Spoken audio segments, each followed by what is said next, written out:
Imagine this. You're at a cafe, confidently ordering your favorite iced chocolate.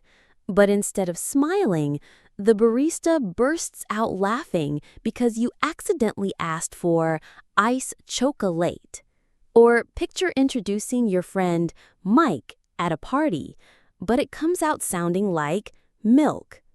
We've all had those moments, funny for others, awkward for us, where a tiny mispronunciation completely changes the meaning. These situations might make you laugh later, but in the moment, they can feel embarrassing and shake your confidence. That's why pronunciation is such a powerful part of communication. It's not about having a perfect accent. It's about being understood clearly and speaking with confidence. And in today's episode, we're diving into how you can turn those pronunciation mishaps into stepping stones towards sounding like a pro. Pronunciation is often the hidden key to effective communication. You might know hundreds of vocabulary words and master complex grammar rules, but if your pronunciation is unclear, your message can get lost. Think about it. Language is not only about words, it's about sound. The way you shape those sounds determines whether others understand you instantly or whether they need to stop and ask, "Sorry, could you repeat that?" And when that happens too often, it can slowly chip away at your confidence. Good pronunciation, on the other hand, does more than just make your speech clearer. It also boosts your self-esteem. When people understand you the first time, you naturally feel more comfortable, more willing to join conversations, and more confident in social settings. This is especially important if you're learning English as a second language, because small improvements in pronunciation can make a huge difference in how others perceive your fluency. In this episode, we're going to explore common pronunciation challenges, practical techniques to overcome them, and the real-life benefits of improving the way you sound. By the end, you'll see that pronunciation isn't just a technical skill. It's a tool to help you connect, express yourself, and feel at ease in any situation. Let's talk about some of the most common pronunciation challenges learners face. One of the biggest hurdles is vowel sounds. English has many subtle vowel variations, like the difference between ship and sheep. To a non-native speaker, they may sound nearly identical, but to a native speaker, they're worlds apart. Mispronouncing just one vowel can completely change the meaning of your sentence. Another challenge is word stress. For example, the word record can be pronounced as record, noun, or record, verb. If you put the stress in the wrong place, the listener might get confused about what you're trying to say. Intonation, how your voice rises and falls, also plays a role. Saying really with a rising tone shows surprise, but with a falling tone, it can sound sarcastic or even rude. Then there are those tricky consonant sounds like th in think or this, which don't exist in many languages. Learners often replace them with s, z, or d, creating misunderstandings. And let's not forget silent letters, like the K in knife or the B in thumb, which often trip people up. These challenges are normal, and almost every learner experiences them. The good news? They can be overcome with focused practice, and soon we'll dive into techniques that make these problems much easier to handle.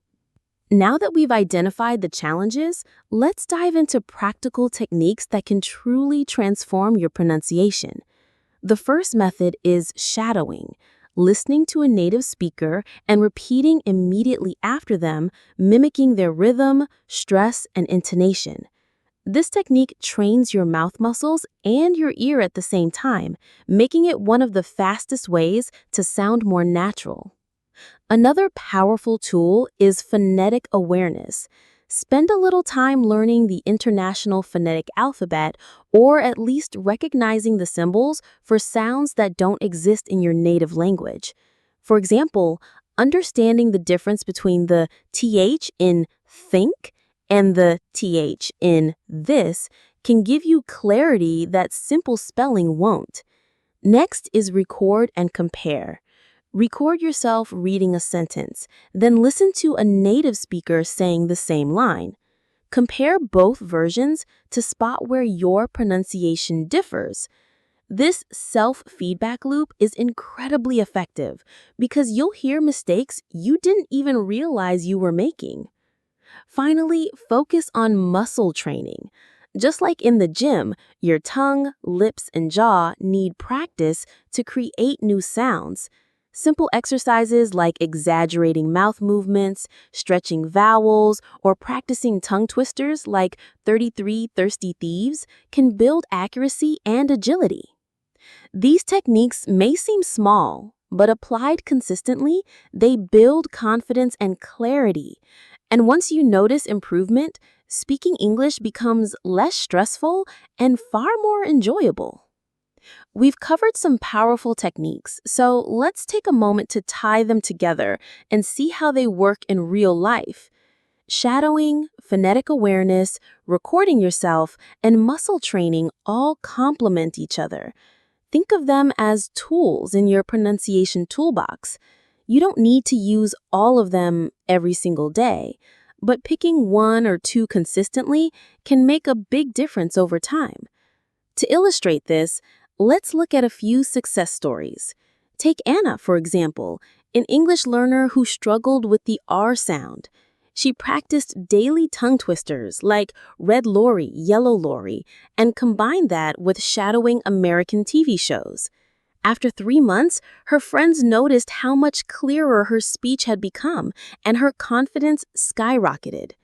Or consider David, who used to avoid speaking English at work because colleagues often misunderstood him. By recording himself and comparing his pronunciation with online dictionaries, he fixed his stress patterns in key words. Soon, he was leading presentations without fear. These stories prove one thing: pronunciation isn't just about sounding perfect, it's about progress. Each small win adds up, and before you know it, you'll be speaking more clearly, being understood more easily, and feeling more confident in every conversation. Here's the truth. Nobody is born with perfect pronunciation in a second language. Everyone starts somewhere, and progress comes with consistent effort. The most important thing to remember is that clarity matters more than perfection. You don't need to erase your accent to sound professional or to be understood. You just need to make your words clear and confident. When you apply the techniques we've discussed, shadowing, phonetic awareness, self-recording, and muscle training, you're not only improving the way you sound, you're also strengthening the way you connect with people. Good pronunciation can open doors in job interviews, social gatherings, or even casual conversations with friends. It allows your true personality to shine through without being blocked by misunderstandings or repeated questions. The great news is that anyone can improve, no matter their starting point. Like learning a sport or mastering a musical instrument, pronunciation is a skill that responds to practice. The more you train, the more natural it becomes. Step by step, your confidence will grow, and soon speaking English will feel less like a challenge and more like a natural part of who you are. Now, it's your turn. I'd love to hear from you. What pronunciation challenges have you faced? Is it tricky vowel sounds, confusing word stress, or maybe the TH sound that always gets you? Share your experiences in the comments below, because chances are other learners are dealing with the same issues and your story might inspire them. And if you found today's episode helpful, don't forget to check out my other videos where we explore more tips to boost your English fluency, from vocabulary hacks to real-life conversation practice. Most importantly, make sure you hit that subscribe button and turn on the notification bell so you never miss out on future lessons. Remember, improving your pronunciation is not about perfection, it's about progress. And every step you take brings you closer to speaking with confidence.